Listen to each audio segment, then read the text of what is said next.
Hi, my name is Randall Schanze, and I am an amateur science fiction writer. And today I am going to be reading you one of my stories. This one is called The Undead in Heaven, and it comes from the Undead at War, which is probably my most popular book, and one that was good enough to get a blurb from Larry Niven talking about how good it is. He's an actual science fiction writer and one of my heroes, so I kind of lucked out there. So, today I will be reading you The Undead in Heaven. It was late at night. It was raining. There was thunder. There was lightning. I was heading west on I-80, going home to Kearney after visiting my grandkids in Lincoln. I was tired. My back was hurting. I had to go to the bathroom, but I was old enough that actually doing so didn't really relieve the urge, so I mostly just ignored it. I was actually kind of happy for the pain and the bright as noon flashes of lightning. They were all that was keeping me awake. Definitely, I didn't want to doze here. It was Thanksgiving weekend, and there were utterly stupid numbers of cars all over the place. The lightning strobed, and several car lengths in front of me, I saw a sedan flip up in the air and then start to tumble. You know how people claim to see things like that in slow motion? Not me, boy. In the flashing stormlight, I saw it as a sequence of still images. It was hypnotically beautiful. I heard a low whump, and there was the unmistakable screech and flat hiss of brakes and tires sliding on asphalt. The combination of highway hypnosis and the unexpectedly artistic qualities of the tumbling car had distracted me. I was an instant late in hitting my own brake, but I didn't think it would have mattered much. As a sequence of stroboscopic images, I saw the world outside my spiderweb windshield on its side, upside down, face down into the ground, then upside down again, and backwards. Gravity reoriented itself accordingly with each image, faster than I could really process. I had a weird sense memory of being in my dad's arms as a small boy. We were in the bleachers at Kennedy Space Center, watching a space shuttle launch. He'd stumbled a bit while standing to give me a better view, then recovered. It had scared me, and my mom yelled at him about it later. I missed them. I wish they were here. Not in the car accident, I mean, but, well, you know. That whole flashback flashed by at subliminal speeds. The outside world was upside down. I was a bit bewildered, but seemed fine. No injuries. I escaped without a scratch. Oh, again. I had always led a charmed life. I was lucky in the unluckiest possible ways. Just then, my headlights conspired with a spectacularly long eruption of lightning to end the intriguing stills and bring back fluid, realistic motion. It was just in time for me to see a Mack truck barreling towards me. In the cab, in a flash, I could make out the face of the driver. He was asleep at the wheel. I couldn't look away. I literally didn't have time to close my eyes. It happened so quickly that I barely had time for the terror to register. And then suddenly, I was in heaven. I was laying on a white fluffy cloud. You'd expect them to be cold and wet, knowing what most of us know about the hydrological cycle these days. But no, they were nice and comforting and pleasantly warm. There was a beautiful sky above me. I screamed for a while, actually. Long enough that I realized I was screaming, and then I just kept on screaming for a bit. Presently, I got bored with it. When I heard other people screaming, I got up to investigate. I saw several other people lying in the clouds, adults, kids, some screaming, some looking panicked. I noticed I was whimpering a bit myself still. Each of us had our own clouds, the size of an emperor-sized bed, and I looked and noticed that one or two people on some of the clouds, including one of the kids, just faded away. The clouds themselves faded away too. Others appeared with new people on them. Suddenly, I was moving, my cloud drawing nigh to the pearly gates. Behind them I could see the great temple, or New Jerusalem, or whatever it was. Well, really, it was more technicolor than beautiful. Still, it was stunning. St. Peter didn't look like you'd imagine. He was wearing blue and orange coveralls with the Buffalo County EMS patch on the shoulder. "What is your name?" he shouted at me while I was still sailing towards him. His manner was too direct and articulate, like he was sure I could hear him. Wasn't sure I could hear him. "Elmer Amherst," I said. "How many fingers am I holding up?" He said. "3, I said. "Are you on any kinds of medications?" he said. My cloud docked. "Huh?" I asked. "This is important, Mr. Amherst," he said, tapping away at a keyboard in his podium. "There are a lot of people hurt here. I need to get your information as quickly as... Damn!" he said. A red light flashed on his podium. A microphone appeared. "Number 17, neurologically unresponsive, brain dead, coded on 2/23/37/08/2056. I spun around just in time to see another cloud fade away. 2 more appeared, as did more emergency medical angels in a row alongside Peter. More clouds moving in. "Seriously, sir, this is a life and death situation, quite possibly your own. What medications are you on?" Yeah, Carvedilol, Flotaxol, and Xanax B for panic attacks. And I just finished a course of antibiotics for a urinary tract infection. Good, thank you, my interlocutor said. Now, what's your social security number? I gave it to him, and the gates opened up. I was told by an incredibly overweight nurse, Angel, to go in, and someone would call me presently. Man, I'm doing bad at this today, sorry. The waiting room to heaven was a lot like a modern airport terminal, only with a better view. Instead of endless runways and urban sprawl in the distance, there were endless clouds and blue skies beyond. I don't know what happened. I don't know what I expected to see. C.S. Lewis, JFK, and Aldous Huxley shooting craps in the corner. But it was mostly empty. Presently, more people started filtering in. There was one fat guy in a plaid shirt wearing a Harley-Davidson cap running around frantically. In a flash, I recognized him as the face behind the window of the truck that had creamed me. I whimpered a bit at that. We looked odd. Well, the newcomers did. I suspect that I did as well. Resurrected bodies, I supposed. Recognizable, but kind of ghostly. Our clothes were generic white coveralls. I'd expected robes, white boots, comfortable. I found the bathroom to take a look at myself in the mirror. I couldn't see any reflection at all. I realized to my surprise that I didn't have to take a whiz. Why should you, you idiot? I realized. You're dead. You never heard anyone talk about urination in heaven. I wasn't hungry, tired, cold, hot, or anything really. All I simply was terrified.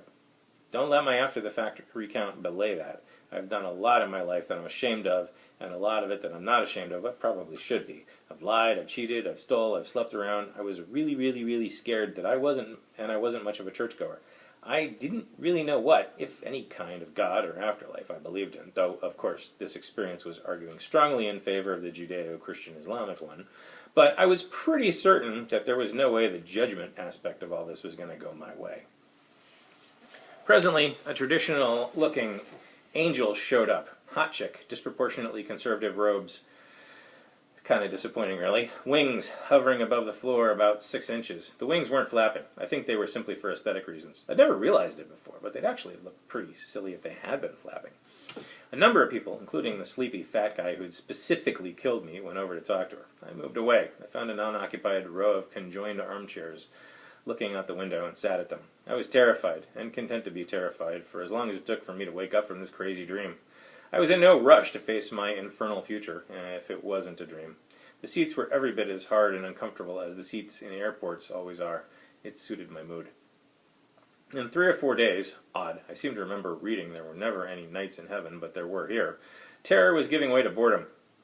I was staring out the window, trying to get up the nerve to look down. I presumed, for some idiot reason, that I'd be able to see hell directly below me, and I wasn't sure that if that would melt me into a puddle of incoherent madness, or if I'd try to smash the glass and jump through, saving everybody the bother of figuring out what to do with me. I was sitting there, and then blammo! I was in a tunnel, heading towards the light. Wait a second, this wasn't supposed to happen. Before I woke up on the cloud, I was confused, disoriented, and pain hit me like a boot to the groin. Well, just take the damn leg off, someone said angrily. We're losing them here. I heard an electric motor, some pumps, a whining noise like a saw, gurgling sounds. One of those machines that goes ping, all in the winking of an eye. After days of the relatively Spartan blandness of the waiting room, it overpowered me. I tried to move my arm, but it was restrained. My fingers felt sticky. Oh shit! He's waking up here! Someone yelled. It was St. Peter. He stood over me. I realized dimly that I was on my back, and he shouted in my face again. Once again, he was entirely too direct and emphatic. Sir, can you understand me? You've been in an accident, do you? He was wearing a crown, a spectacularly dumb-looking one. Kind of like Doc Brown in the first Back to the Future movie. You remember those? Shit, how many bars in the tunnel? We must have lost the signal when we went in here, somebody yelled. Another woman, this time, said, Ambulance X341B en route to Kearney Hospital. To all X ambulances, please be advised of signal loss in the tunnel. Repeat, signal loss in tunnel. Seek alternate routes. Do you copy? St. Peter said, I sure hope the others heard that. Evidently, he always talked like that. He wasn't just trying to shout through a fog of my pain. That must have made him irritating at parties. He turned to me and said, again, way too forcefully, Easy, old-timer, we're almost out of the tun... And I was back in the waiting lounge. I screamed. People looked at me. I wasn't the first to have gone hysterical in here, so no one really took much note of it. I just screamed and screamed until I couldn't scream anymore, and then I went back to watching the clouds out the window. The angel babe was instantly frustrating. Most people had given up talking to her. It was Interesting that a few of us dead had taken to praying in one of the little alcoves in the corner of the waiting area. It was a huge departure lounge. There was plenty of space. Curiously, they'd ignore a supernatural messenger right in front of them in favor of sending messages the old-fashioned way. And a few days and nights later, I'd gone over to her and asked for food. "You do not need food." "I'm hungry," I lied. "It is not possible for you to be hungry," she said. "Okay, I'm not physically hungry, but I need to eat. I'm psychologically hungry. Eating is... Look, it's just wrong that I've been here for like a week with no biological urges whatsoever." "It is not possible for you to be hungry," she said again. I harumphed and went back to my seat and found the fat, sleepy trucker who'd killed me was in it. "Oh, come on," I thought. "There's 11 zillion seats in here. Why does he have to sit next to mine?" "You're not going to get anything out of the angel," he said. "We've all tried and failed. What did you want? Food? Sleep? To take a crap?" I sat down, being sure to leave an empty seat between us in the row. "Food first," I said. "Crap later, I guess." "Pedro Sanambulo," he said. I told him my name, and we shook hands. "That's kind of an ironic last name, isn't it?" I said. "Why?" he asked, looking ashamed. "You were asleep at the wheel when you died, right?" "How did you know that?" "Because your face and your truck sliding towards me was the last thing I saw before I died." He looked like he wanted to blush, but evidently our bodies no longer needed that either. After a long silence, he said, "I'm sorry." Don't sweat it, I said. "Don't sweat it," I said, surprising myself. We were both obviously having a bad night. It was a day later when one of us ghosts started freaking out about food and violently attacking the other ghosts. He punched me right in the face, but I couldn't feel it. He picked up a child and dashed her against the wall. The child screamed, then picked herself up, cartoon-like, dusted herself off, and ran away. He picked up a chair and attacked the angel as viciously as he could, producing no evident damage to the angel or the chair. A riot erupted. We'd been cooped up here for so long now that all on the edge and beating hell out of each other seemed like a good release as any other in the waiting room to heaven. This riot went on a long time, and I'd like to brag that I gave as good as I got, but since nothing we did had any effect on anyone else, there's nothing to really brag about. I noticed the guy who started the melee was still wailing on the immobile angel and pressed up against her, drumming on her chest with his fists like a hysterical woman in an old movie in the last century, his anger spending itself. I noticed some other people in the riot were chatting amiably above themselves while pounding each other with tables and drop-kicking people in the nads and what have you. It went on for a long time, until we got bored with the violence one by one. The next day, a bank of vending machines had appeared in the nook the penitent dead had used for prayers. I found I had an endless supply of coins in my pocket. They used American quarters in heaven, apparently. I got a bag of Lay's popcorn. It tasted like cream of mushroom soup when you chewed it. It had the disconcerting consistency of cream of mushroom soup as well. I pulled a piece out of my mouth. It was clearly a solid kernel of popcorn. I popped it back in. It was liquid. In, out, liquid, solid, liquid, solid, liquid, solid. I didn't care. After weeks of nothing, it was the most delicious thing I thought I'd ever had. All of us ate and ate and ate and ate and ate. I suppose we would have eaten ourselves sick, but we couldn't get sick. The machines never ran out. We just ate junk food all day and night. It wasn't like there was anything else to do. A few days later, those old-fashioned seats with the coin-operated TVs in the arm appeared.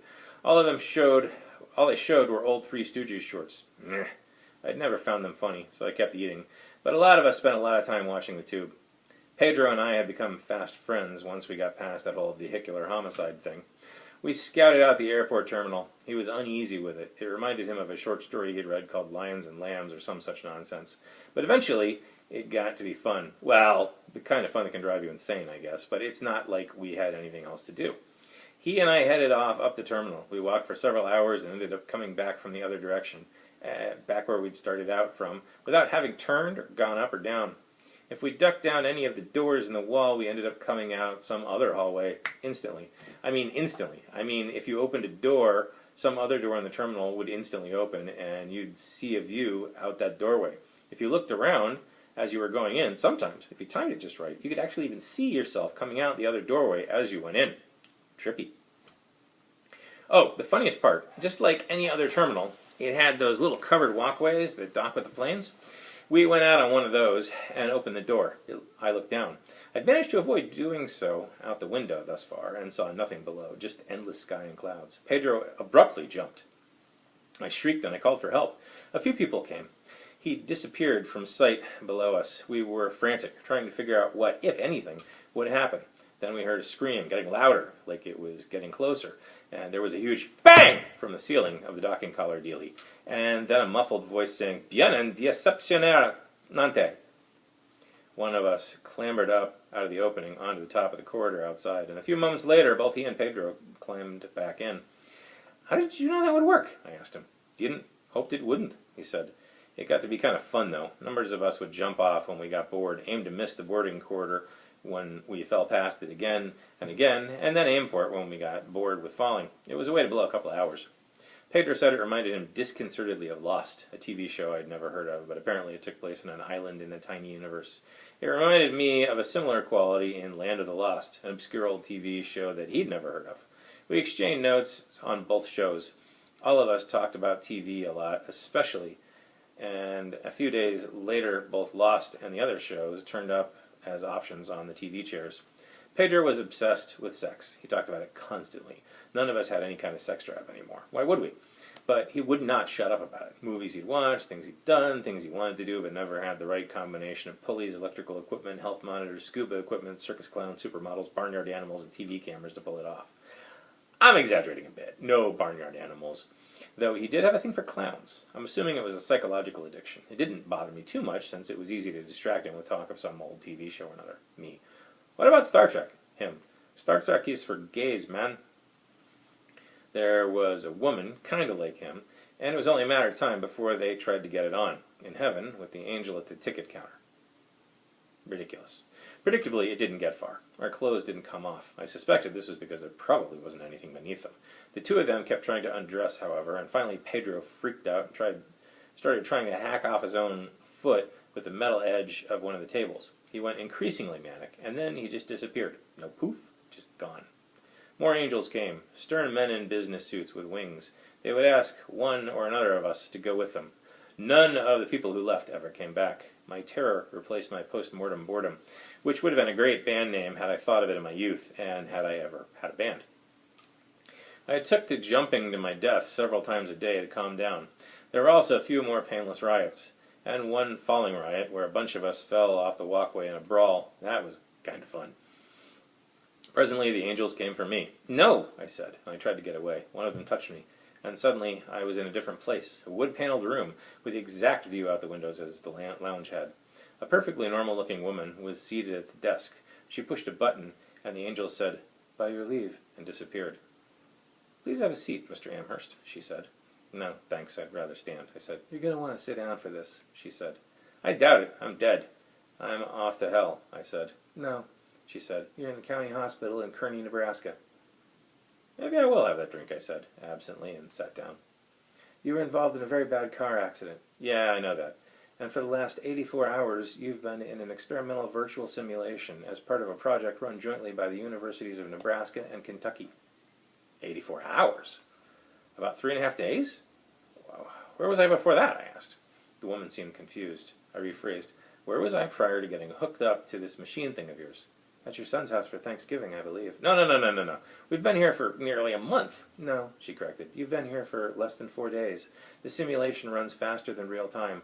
We've been handling this as fast as we could. I am sorry for that. There were a lot of people injured in the crash. More than 140. 60 have died. It takes a lot of time to sort out that big a disaster." I let it sink in for a moment, which apparently was about 1/8 of a moment in the real world. "So, I'm not dead." "No. And my body is... oh, God, they were talking about taking my leg off." I panicked. "I'm not going to lie to you. You're in pretty bad shape. It's not expected that you'll survive." "So, I'll have to die again?" "You haven't died yet," she said. "Beg to differ, Doc, but the experience is quite a bit different than the explanation." My family wanted to see me, and so I was techno-magically teleported from her virtual office to a bland virtual hospital chapel with a wall screen. On the wall screen was a real-time image of my body, mummified in tubes and wires and pumps. The doctor in the shot moved agonizingly slow. My son and grandkids came in. I guess my great-grandkid, too, since my son's youngest daughter got herself knocked up 6 months earlier. There were tears, farewells, hugs, and so on. I found it grating. I had a new lease on life, such as it was, and they were treating me like I was on my deathbed. I guess I was, technically, but it wasn't like that mattered, right? I mean, who needs a meat body when you can run around in cyberspace and eat poorly programmed popcorn and avoid watching the Three Stooges? I'm an old man. There wasn't all that much difference than my life was prior to the accident anyway. I'm not dead, I said. Soon you'll be in a place without pain, my daughter-in-law said. I'm in a place with no pain now, I said. They seemed to take that as being more religious than I'd intended. I can't bear to see him like this, my son said, and stormed out. I'm not dead, I said. Presently they let me into heaven itself, where I was reunited with Pedro and the others. It turned out this virtual environment had been developed in a computer lab at the Emmanuel School of Religion as a teaching tool, but it had immediately proved to be wildly divisive and theologically suspect. It sat on a shelf for 10 years and was purchased for the project. I was now a part of it simply because it was cheap. The only alternative virtual program that could interface with the medical software were A, an empty room, 2, Moonbase Alpha, a little better than an empty room, and 3, a long-abandoned simulated porn thing called Endless Orgy, where the user tended to have epileptic seizures whenever they got aroused. Our resurrected bodies were the result of hacky programming. Heaven was boring. It was exactly like you'd expect it. Streets paved with transparent gold, 12 foundation stones, huge Italianate buildings, all imposing. There was a temple in the center, but of course we weren't allowed to visit that. Angels and music everywhere. It was beautiful and awesome, and entirely too literal. It felt like a backlot. It quickly became intolerably dull, and again, no food. I'd have to start a riot or something. One day I found Pedro looking very depressed and talking to a nurse avatar, and then a doctor avatar blinked in, and then both of them were gone, and he was alone. I'm dead, he said. No, you're not, I said. No, I really am, he said. All my bodily functions stopped yesterday. I guess last week in our time. I'm on total life support. But you're here, I said. I'm not brain dead yet, he said, but the doctor tells me that if I weren't on life support, I'd be dead already. So stay on life support, I said. But I'm dead, he said. No, clearly you're not. You're here with me right now. You're fine. But none of this is real, he said. It's real enough, dude. You're here. I'm here. I mean, how the hell do you know that the outside world is any realer than this? He didn't say anything to that. He was more in a porn than existential debate. Presently, a priest avatar appeared. No doubt, a real person plugged into our heaven, just as my family had been. There were prayers, much crossing of selves. I backed away to a respectful distance, intent on talking to him after the fact, figuring hokey-jokey like that he'd cheer up after his funeral. Then he stood up, looked panicked, and said, No quiero ir! No quiero morir! He tried to run, but before he could even take a step, he disappeared. One last interrupted, No quit! Hanging in the air. A virtual echo from a real live dead man. I grabbed the priest. What did you do with him? I demanded. I provided the last rites, he said blandly. If I could have hurt anyone in here, I would very much have liked to have hurt him right then. They pulled a plug on him? He wasn't dead! I exclaimed. Yes, he was. Only his brain simply hadn't caught up with his body yet. What the hell? I attacked the priest anyway. This took him by surprise, and I managed to hold him down while I wailed on him with a large vase. I knew I couldn't hurt him, and he may have known I couldn't hurt him, but I was definitely scaring the shit out of the guy, and that was something, at least. Presently he blinked away, his connection from the meat world severed. Time passed. My family came to visit me on several occasions, and it was difficult for me to explain to them the unique and increasing separation between my body and mind in this simulation. They couldn't understand it. It was too far outside their realm of experience. One day, my grandkids stopped coming. They just can't stand seeing you like this, Pop, my son said. It's like talking to a ghost. The next time he wanted to see me, I refused admission. Time passed quickly for the meat, slow for the mind. Several of the people in heaven disappeared. More came from different accidents. A few of the ones I'd been hanging out with recovered and left the hospital and the virtual world. I had gotten a good look at my shattered body. I was apprehensive about returning to it. As it turns out, I needn't have worried. It died on me. Note that I'm saying it died, not I died. I'd been receiving direct electrical stimulation from a vast network of computers for a month at that point, nearly a year from my point of view. I was fully entrenched in my new life, dull as it was. My experiences, though subjective, are no less real than your own. 8 days after I died, the doctor avatars came for me and asked me if there were any funeral arrangements I wanted to make. I told them that I wasn't dead, but they insisted that I was. They asked if I wanted to talk to anyone, and couldn't seem to grasp the fact that the act of talking implies that there's a person here to listen to. Assisted suicide is illegal in this state, I said, and I do not choose to die. I will pass any cognitive test you want to give me. Get me a lawyer. They informed me that they'd be pulling the plug in the morning. I attacked one of them, and they just blinked away. I buttonholed everyone in heaven I could find, and I explained the situation. Most of them grasped it. Some didn't, but a few of those went along just out of pure pressure. We all started chanting, Get me a lawyer! Get me a lawyer! Get me a lawyer! For virtual days on end. Our voices didn't get tired. We're never out of breath. We will not be silenced. Eventually, the hospital grudgingly did what I said. And here we are. I want to thank the court for letting me address the judges and the jury directly. We've heard the prosecution claim that this is a thorny case, financially, morally, theologically. It's really not. My brain is not dead, and my brain is me. Yes, it's true that if I were taken off life support, my brain would die, but what of it? That's like saying if I shot you in the chest, you'd die. Of course you would. Of course, then I'd have killed you by shooting you, wouldn't I? Likewise, you pulled a plug, and you're killing me. We've heard the doctors and psychologists say my quality of life is poor. Well, you know, it's not that bad. I don't have to piss all the time. My back doesn't hurt. I'm never hungry. I'm never gassy. Yeah, it's boring, but boring beats dead all to hell, doesn't it? And obviously, this virtual world could be improved. All of us think and act inside here about 8 times faster than you do in the real world. That means that a computer programmer, and I was one before I retired, by the way, can do as much work as 8 men can every hour. Give us access to the code. Give me access. And we can whip up this into something wonderful in no time. We can perform programming services for the outside world even. We can run dangerous remote-controlled machines, do research. There's lots of stuff that we can do. We can contribute. We've heard the insurance companies state that this is too expensive. Well, okay, I admit that. But let's look at it pragmatically. We can contribute to the meat world, as I've said. Perhaps we can pay for our lives here eventually. And who says you need to keep my body alive anyway? Yeah, the body's a lot to keep going, but how much can it cost to keep just a brain alive? Cut my body away, give my organs to anybody who needs them, keep my brain in a fish tank somewhere. It makes no difference to me about that. Just keep it alive and keep me plugged in. Look. This is a new idea, a new kind of life. It's hard to wrap your mind around it. I understand that. There's a learning curve involved here, but you've heard my testimony. You've heard commentary from some other specialists. You've made a virtual field trip to heaven to see what it's like. I am alive. I want to live. I don't know if there's a God or not. I don't know if there really is a heaven. I'd like to think there is, but I fear the implications. I've not led a particularly good life. I've gone on a bit about my fears because fear is real. Because the whole experience of dying with a flag on the play was very traumatic. Let's assume there really is an afterlife. Please, please, please don't make me go through all of this again on the other side. It's more than I can bear. I thank you for your time and your attention, and I await your decision. The end. Thank you very much for listening. Please subscribe to my YouTube channel. You can also follow me on Wikipedia. And I've got my own personal website, all of which information is presumably appearing below now. Again, thank you and have a good day, and I will be back next week with a new reading.